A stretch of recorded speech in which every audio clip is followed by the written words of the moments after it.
കൃഷിയൊക്കെ വളരെ സമ്പൽ സമൃദ്ധമായി, ബാലമരണങ്ങളില്ല. ഇത് ദുർഗന്ധ പുഷ്പങ്ങളെല്ലാം സുഗന്ധ പുഷ്പങ്ങളായിട്ട് മാറി. വർണ്ണാശ്രമങ്ങൾ അതിനകത്തൊന്നും അതായത് ബ്രഹ്മചര്യം, ഗാർഹസ്ഥ്യം, വാനപ്രസ്ഥം, സന്യാസം, ഇങ്ങനെയുള്ള ഓരോ ആശ്രമത്തിൽ നമ്മൾ 2 ആശ്രമത്തിലേ നിൽക്കണുള്ളൂ. 3ാമത്തെ ആശ്രമത്തിനെ കുറിച്ച് നമ്മൾ ചിന്തിക്കുന്ന പോലുമില്ല. ബ്രഹ്മചര്യവും ഗാർഹസ്ഥ്യം, 3ാമതൊരാശ്രമമോ 4ാമതൊരാശ്രമമുണ്ട്. അതിലേക്കൊന്നും നമ്മൾ ഒരിക്കലും അങ്ങനെ ചിന്ത പോലുമില്ല. നമ്മൾ മരിക്കുന്നത് വരെ ഗാർഹസ്ഥ്യം, ഗാർഹസ്ഥ്യം, ഗാർഹസ്ഥ്യം, മക്കള്, ഭാര്യ, കുടുംബം, കുട്ടികള്, അവരുടെ കല്യാണം, അവരുടെ ചോറൂണ്, അവരുടെ അപ്പുറത്തേക്ക് നമുക്കൊരു ചിന്ത പോലും മനുഷ്യന് വരുന്നില്ല.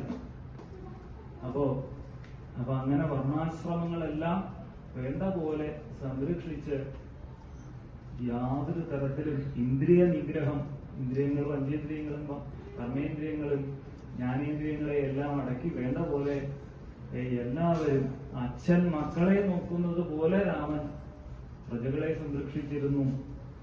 നന്ദനന്മാരെ പിതാവ് രക്ഷിക്കുന്ന വണ്ണം പ്രജകളെ രക്ഷിച്ചു രാഘവൻ എന്ന് പറഞ്ഞിട്ട് വൈകുണ്ഠത്തില് എങ്ങനെയാണോ മഹാവിഷ്ണു കഴിഞ്ഞിരുന്നത് അതേപോലെ രാമൻ അയോധ്യ ഭരിച്ചു എന്നുള്ളതാണ്. തുടർന്ന് രാമായണ മാഹാത്മ്യമാണ്. രാമായണം വായിച്ചാലുള്ള പ്രയോജനം എന്താണ്, കേട്ടാലുള്ള പ്രയോജനം എന്താണ് എന്നുള്ളതൊക്കെയാണ് പറയുന്നത്.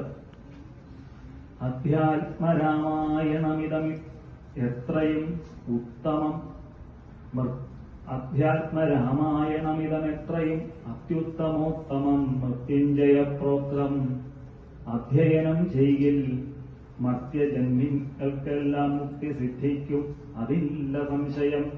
മൈത്രീകരം ധനധാന്യവൃദ്ധിപ്രദം, ശത്രുവിനാശനമാരോഗ്യവർദ്ധനം, ദീർഘായുസ്സാർത്ഥപ്രദം, പവിത്രം പരം സൗഖ്യപ്രദം, സകലാഭീഷ്ട സാധനം. ഭക്തിയാ പഠിക്കലും ചൊല്ലിലും തൽക്ഷണേ മുക്തനായിടും മഹാപാതകങ്ങളാൽ അർത്ഥാഭിലാഷി ലഭിക്കും മഹാധനം. പുത്രാഭിലാഷി സുപുത്രനെയും തഥാ. അർത്ഥാഭിലാഷി ധനം ആഗ്രഹിച്ച് പാരായണം ചെയ്തു കഴിഞ്ഞാൽ അർത്ഥമുണ്ടാവും. പുത്രനെ ആഗ്രഹിച്ചാണെങ്കിൽ പുത്രനുണ്ടാകും. സിദ്ധിക്കും ആര്യജനങ്ങളാൽ സമ്മതം. എല്ലാം വലിയ വലിയ ആൾക്കാരെ ഇവിടെ ബഹുമാനിക്കുന്ന അവസ്ഥയിലേക്ക് വരും. വിദ്യാഭിലാഷി മഹാബുധനായി വരും. വിദ്യ ആഗ്രഹിക്കുന്ന ആള് മഹാബുധൻ എന്ന് പറഞ്ഞാൽ വലിയ അറിവുള്ളവനായി തീരും വിദ്യ ആഗ്രഹിച്ചു കഴിഞ്ഞാൽ. വന്ധ്യായുവതി കേട്ടിയിടുകിൽ നല്ലൊരു സന്തതിയുണ്ടാം അവൾക്കെന്നു നിർണയം. കുട്ടികളില്ലാത്ത സ്ത്രീകളാണ് ഇത് ആഗ്രഹിച്ച് വായിച്ചു കഴിഞ്ഞാൽ കുട്ടികളുണ്ടാവും. ബദ്ധനായുള്ളവൻ മുക്തനായി വന്നിടും, അർത്ഥി കെട്ടിയിടുകിലർത്ഥനായി വരും. ദുഃഖങ്ങളെല്ലാം ജയിക്കായി വരും, അതിദുഃഖിതൻ കേൾക്കിൽ സുഖിയായി വരും അവൻ. ഭീതൻ ഇത് കേൾക്കിൽ, ഭയമുള്ളവൻ കേട്ടു കഴിഞ്ഞാൽ ഭയമില്ലാത്തവനായി തീരും. ഭീതൻ ഇത് കേൾക്കിൽ നിർഭയനായി വരും. വ്യാധിതൻ കേൾക്കിൽ രോഗമുള്ളവർ കേട്ടിഞ്ഞാൽ രോഗം മാറും. വ്യാധിതൻ കേൾക്കിൽ അനാതുരനായി വരും. ഭൂതദൈവാൽ മാർത്ഥമായുടൻ ഉണ്ടാകുമാധികളെല്ലാം അകന്നുപോം നിർണയം. ദേവപിതൃഗണ താപസമുഖ്യന്മാരെ വരും, പ്രസാദിക്കുമന്വഹം കൽമഷമെല്ലാം അകലും.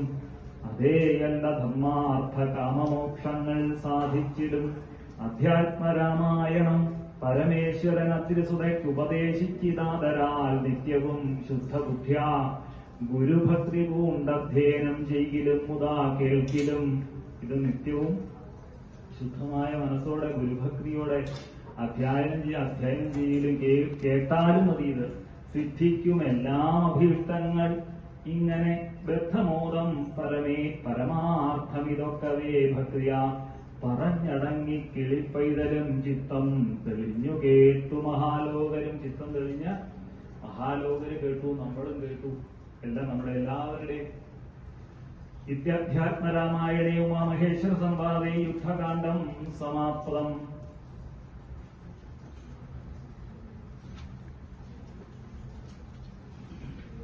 ശ്രീരാമ രാമ രാമ ശ്രീരാമചന്ദ്ര ജയ. ശ്രീരാമ രാമ രാമ ശ്രീരാമഭദ്ര ജയ. ശ്രീരാമ രാമ രാമ ശ്രീരാഭിരാമ രാമ ശ്രീരാമ രാമ രാമ ലോകാഭിരാമ ജയ ശ്രീരാമ രാമ രാമ രാവണാന്തക രാമ ശ്രീരാമ മമ ഹൃദയവതാം രാമ രാമ ശ്രീരാഘവാത്മാ രാമ ശ്രീരാമ രമാപതേ ശ്രീരാമ രമണീയ വിഗ്രഹ നമോസ്തുതേ നാരായണായ നമോ നാരായണായ നമോ നാരായണായ നമോ നാരായണായ. അങ്ങനെ നമ്മുടെ ഈ വർഷത്തെ രാമായണ പാരായണം കർത്താവ് 1-ാം തീയതി തുടങ്ങി 31-ാം തീയതി വളരെ ഭംഗിയായിട്ട് ഭഗവാന്റെ പാതാരബിന്ദങ്ങളിൽ സമർപ്പിച്ചു. എന്തെങ്കിലുമൊക്കെ തെറ്റുകുറ്റങ്ങളും മുറിവുകളൊക്കെ ഉണ്ടെങ്കിൽ ഭഗവാൻ